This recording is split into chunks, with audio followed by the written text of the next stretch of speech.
Hey everybody, welcome back to A Kiki with Kita. Listen, I've been away on some family stuff. Oh gosh, to not cry, I have to talk to y'all about it later. But yes, I'm back. God is good. And here we are. But listen, and y'all know I still don't know where to look in this thing. So if I'm everywhere, I think I got it. But anyway, listen, this week, this is October 10th. It has been a crazy week already. This is going to be a crazy weekend. So let's call it what it is. Welcome back to Kiki with Kita. This is your weekly recap, weekly breakdown, hot topics, current events. I'm going to come up with a name for it. But right now, y'all, let's Kiki. It's about to get real. All right, y'all. And we know the notebook. At the pen. I still need a cute pen, y'all. I still need a cute pen. But let's talk. It's not going to be a lot today either. It's not going to be a lot. But it will be kind of funny. My first story, I'm going to title it. Oh, bless you, big girl. That's my dog, Cashmere, in the background. Hey, big girl. Get your aunties, get the elders off the internet. That's what we're going to title this first story. Get your elders off the internet. Because what?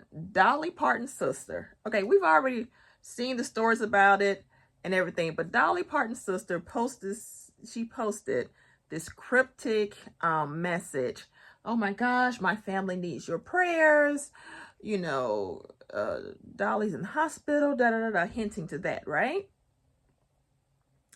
All the while, I think my understanding is that she just was going through some basic situations. Everyone's getting older. Everyone's having issues. I heard one story report that it was kidney stones. Honey, Dolly had to come forward. I think she came online October 8th. She was on a green screen. Baby, Dolly is working. Okay, Dolly is like, girl, I still got these bills to pay. I'm working. Okay? She came out and said, do I look sick to y'all? Baby, no, you don't. You look good. Go on, clock back in them people commercials. But yes, this is your time to make sure the elders in your family are not playing on the internet, okay? Because, baby, it didn't even need to be that. Y'all know we love Dolly. Y'all know we love Dolly Parton, okay? And we did not need anything to happen to her. I'm glad that she's okay. I'm praying that she's taking better care of herself. But she's doing good. Glad to report that. On to the next story. All right. The next story we want to talk about, Puffy.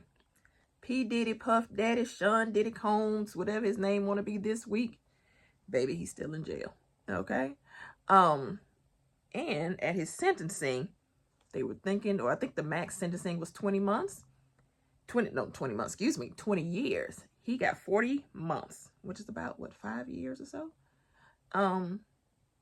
Yeah, which is close to 5 years. Let me know how y'all feel about that. I don't know how to feel about it. I feel like, honestly, yes, I do. He should have got longer. He should have got longer. He absolutely should have gotten longer. Excuse me, a piece of hair on y'all. But yeah, I feel like he should have gotten longer. I do. I sure do. But funny enough, he had a lot of supporters. Well, okay, let's not say that. He had his family write in, which he has kids and daughters and aunts and uncles. You know, he had his family writing in. I'm sure his mother, everybody like that. And that's tough, right? That's pulling on the heartstrings. And then, funny enough, I think Joy, I keep forgetting the girl's name, her name, Dawn Joy, something Joy, one of the girls who was a victim, but felt like she was made to testify against Diddy. She testified that, hey, maybe it wasn't so bad. Young Miami wrote a letter to the judge. Yeah, I don't know. I don't know how to feel about that because, yeah, I just don't know. But okay, 40 months is what he got. And, you know, we also, I wonder, is he going to get any of his time served? Will it count towards his 40 months? Let me make sure I'm saying this correctly. He has already served about a year and a half.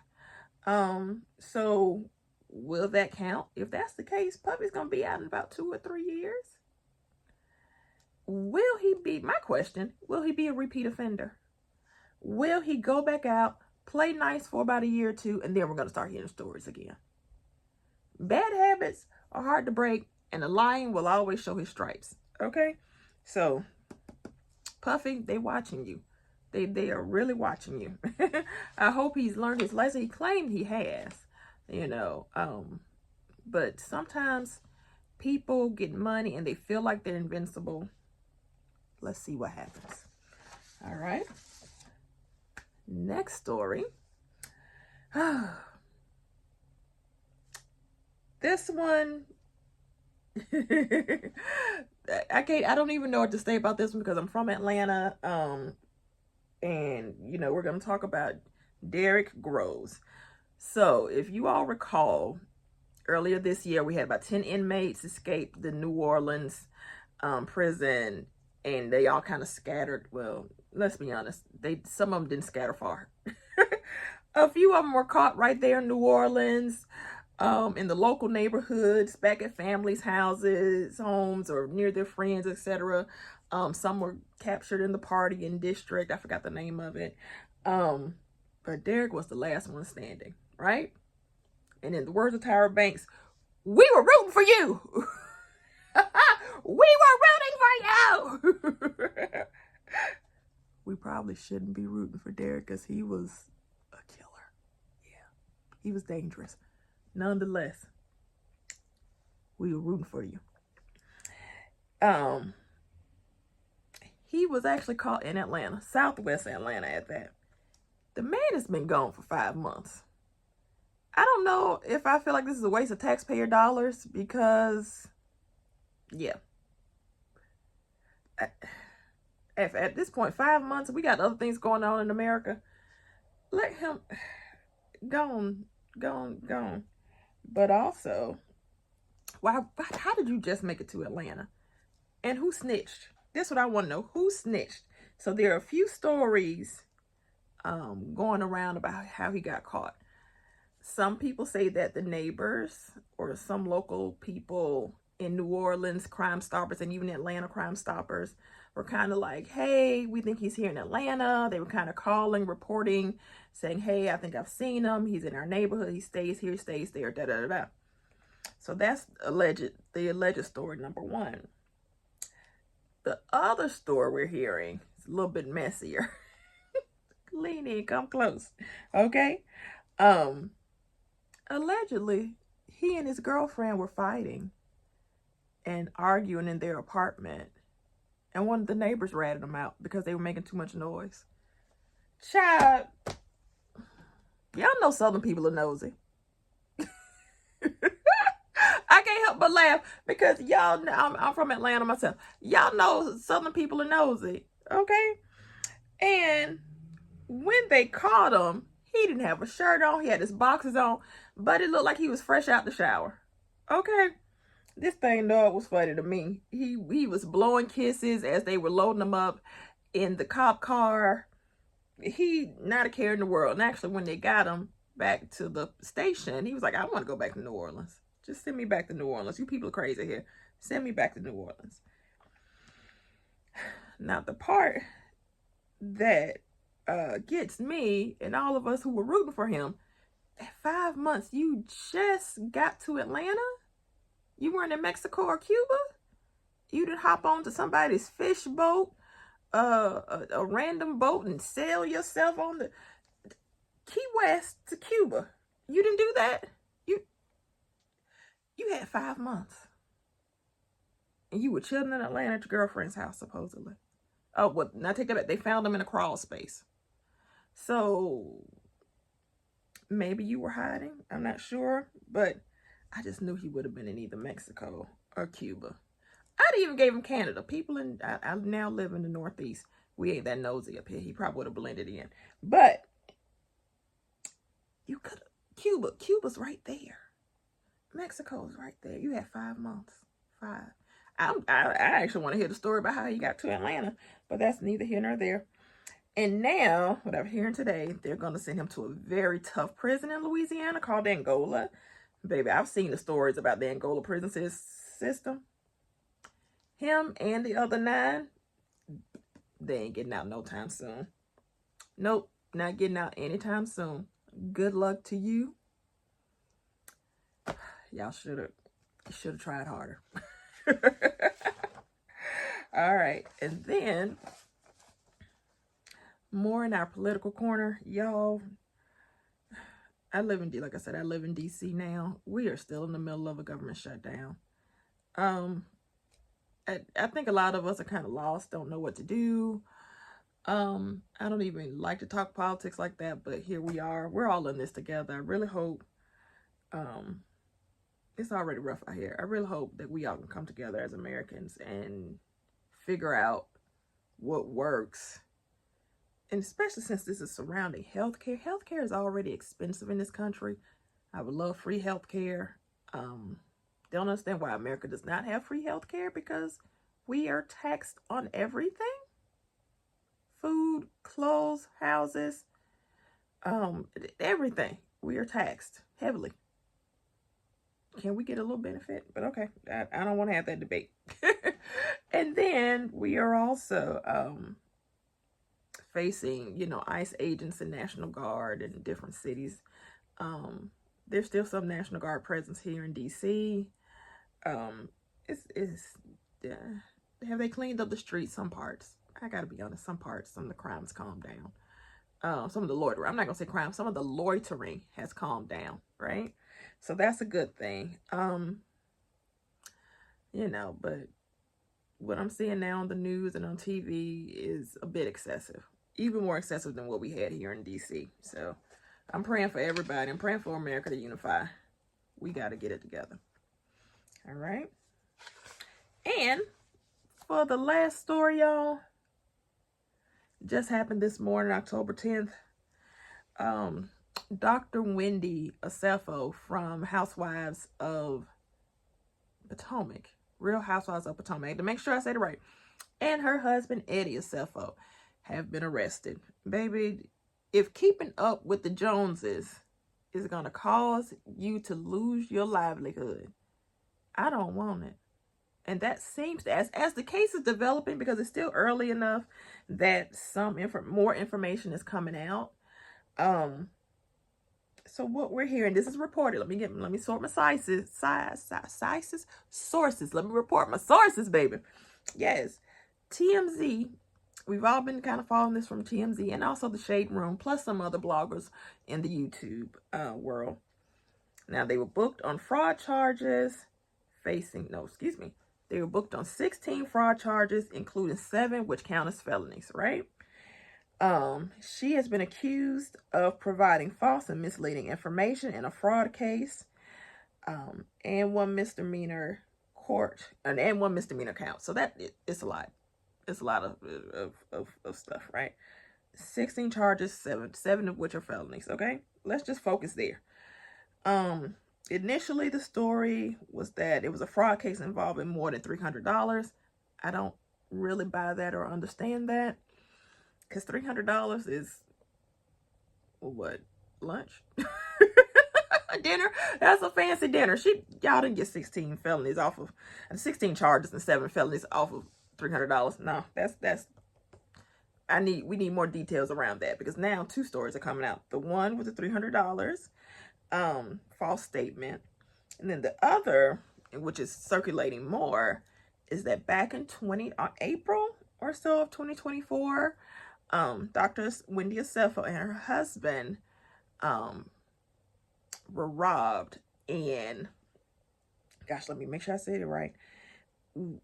They claimed that certain items were stolen out of their house while they were away on vacation in, I guess, Jamaica or somewhere like that, right?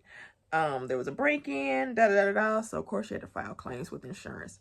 Baby, you know these people be watching. These people be watching, especially us. Okay, I had to say the quiet part out loud. Anyway, now it comes out that the items that she claimed was stolen, one, there's a bracelet that apparently she has been photographed on the red carpet of an event wearing. Maybe like a bracelet and like a handbag. So that's one. 2 other items were returned to the store, but either before or after she returned from her trip.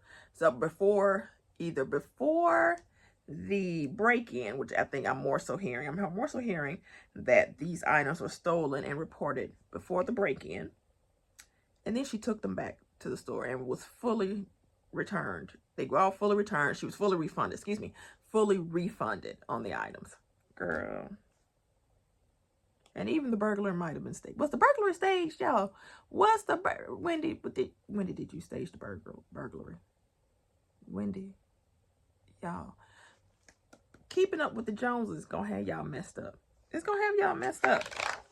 Sis, come on now. I saw somebody comment, the housewife to criminal pipeline is real. Okay. When Wendy first came on, we loved her. She was a professor. She has all these jobs, baby. She's Nigerian, not royalty, but just fabulous in her Nigerianness, very educated, throwing around her degrees. Did I say 4 jobs? I'm sorry, I meant degrees. But Wendy, you ain't got to lie to kick it. You ain't got to lie to kick it. And as this story comes out, it's looking like you went, bought your Birkins, bought your jewelry, bought all these things, had them for show, put the tags back on them, sent right back over there to Tyson's. Sorry, y'all. Tyson's is a fabulous mall here. You took them back to Tyson's or Bethesda or City Center. One of those 3 places. You took them back. It don't even matter where you took them back. You took them back and you're wrong. You know you're wrong. All right. So listen. Now let's kiki a little bit about this one. That reunion. Baby, this reunion about to be good. Already, we only on episode 1, which actually I'm a review too. We only on episode 1, and now we got this stuff, this foolishness with Wendy and her husband. Oh, baby. You know Giselle and Ashley are on the phone right now. Man, I need to go drive around Potomac and see, do I see them in these streets? Because you know they out here. You know they out there. Giselle and Ashley are talking right now. You know Karen is at home like, I know she didn't. But yes, she did. Baby, the girls are talking. I'm sure they are talking. Because, you know, everybody wanted to have their high horse around Karen. Everybody wanted Ashley to come clean about her divorce. What's the other lady? Stacy. Everybody beat Stacy up about her divorce and her relationship with TJ, whatever. All the while, Wendy, you lying about your shopping and spending habits and about your debts to claim it on insurance. Oh, Wendy. All the grief y'all gave Karen about going to jail. Funny how those tides turn, baby. But all right, y'all. Thank y'all for joining A Kiki with Kita for our weekly Kiki recap. I'm not sure. I don't know what I'm calling yet. But thank y'all for watching. If you made it this far, I definitely thank you. Leave a comment below. I'm gonna go back and do a little bit more digging. Look, maybe I need to go out to Tyson's and figure out if somebody know or what bags she stole. Not so, oh gosh, she didn't steal. I'm sorry, Wendy. What bags were returned? Let's go to Neiman's, huh? Is there still a Neiman's at Miles of Gal? Where my DMV folks? If you're in the DMV, comment below. Y'all, let's chat. Let's talk about it, because this is hilarious. Because the things people will do for money and fame and faking the funk is just sad. But all right, y'all. Thank y'all for watching A Kiki with Kita. This fun recap. I hope y'all had a good laugh about it. Leave your comments below. I will talk to y'all next time. Probably be sooner than later, because these stories are developing. And this has been fun. Bye, y'all. Oh, like, comment, subscribe. Let's grow this family over here. Make sure you're following me here. And also on TikTok. I'm having a good time over there. So I'll post little snippets over there. All right, y'all. Bye.